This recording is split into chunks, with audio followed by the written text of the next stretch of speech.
Les téléphones, effectivement, alors là, c'est tous les 18 mois, les statistiques le montrent. On nous explique que le nôtre est déjà vieux et qu'il y a un nouveau, qui a des plus belles photos, qui a des coins carrés, qui est plus fin. Enfin bon, voilà, on a compris le principe. Et donc, qu'est-ce qu'on fait de tous ces millions de téléphones? Combien de millions de téléphones dans les tiroirs aujourd'hui? Alors, on estime à peu près qu'on a un peu plus de 90 millions de téléphones en circulation en France, mais il y en a un tiers qui restent dans nos tiroirs, qui sont là, qui 25 à 30 millions. Voilà, 25 à 30 millions. Et c'est vrai, on se dit, oh ben tiens, je vais le garder, ça peut servir pour mon fils quand il aura besoin d'un téléphone ou tout ça. Et nous, on a fait avec les copains, on a fait le test, Mathieu, Brigitte et moi, on a sorti tous nos téléphones qu'on avait dans les tiroirs, voilà. Là, on en a à peu près... On a l'impression qu'ils viennent du Moyen-Âge, alors que c'est il y a quelques années. Voilà, ils ont quelques années, et ben voilà, on les a gardés comme des couillons qu'on est. Juste à vous trois. Alors, soit on les garde et on est bête, soit on les jette et on est bête aussi, parce que de jeter, ça pollue beaucoup. Ce qu'il y a à l'intérieur de ces appareils...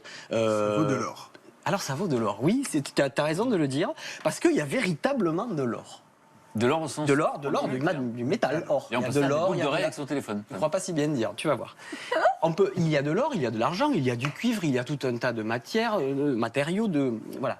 Mais on estime aujourd'hui que le problème, c'est ce qu'il disait, c'est que les ressources pour fabriquer, pour récupérer cet or, on en manque. On estime qu'à l'horizon 2025, c'est quand même à peu près demain, c'est bientôt, on va manquer d'or, on va manquer d'argent et on va manquer de cuivre en 2040. Il y a tellement peu d'or dans les mines d'or et d'argent qu'on estime aujourd'hui qu'il y a plus d'or dans nos décharges que sous la terre de la planète. Tellement on a... Si on avait dit ça au mec qui allait vers la rue... Ça donne envie. Et donc, il faut recycler ces téléphones.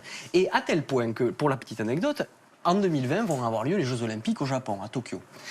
Le Japon n'a pas de mine d'or, d'accord? Ils se disent, qui dit Jeux Olympiques dit médaille d'or, médaille en argent, médaille machin. Eh bien, avec tous les appareils électroniques, et notamment les téléphones portables, les Japonais, enfin les organisateurs se sont dit, super, on a pour une année, en recyclant toute une année de nos appareils, on a de quoi fabriquer toutes les médailles pour tous les athlètes. C'est un symbole en plus. Symbole. C'est une blague? C'est un joli symbole. Keine Blague. Keine Blague. Tu parles allemand? Ja, ein bisschen, aber ich habe vergessen. Mais alors il parle allemand avec l'accent de Toulouse, ça donne pas... Très drôle. C'est vrai.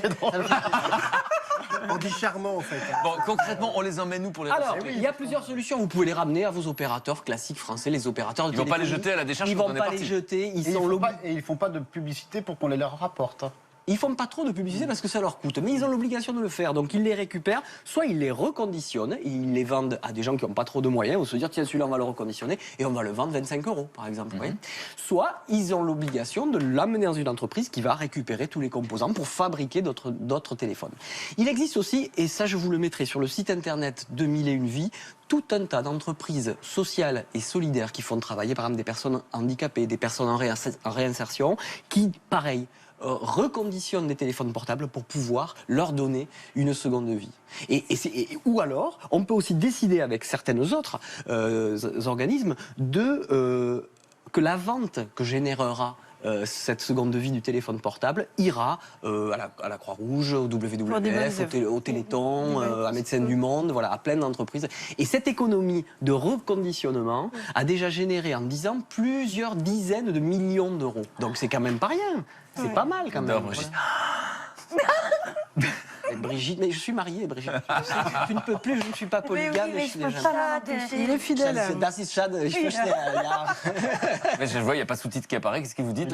Et c'est bien dommage. Comment on dit ça? Schade. Chad, Brigitte.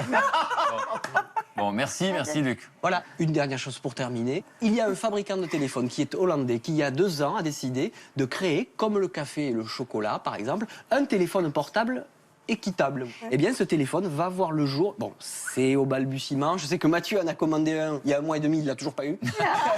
Mais c'est un téléphone, par exemple, qui se monte en kit. Ce qui fait que si vous devez changer la batterie, il ne faut pas changer tout le téléphone, il faut changer la batterie. Et ça s'appelle le Fairphone. Le Fair, ça veut dire équitable. Et ça va arriver bientôt chez nous, si on veut être... Pour ces bonnes nouvelles. Merci. Eh oui. Merci les camarades. Merci beaucoup.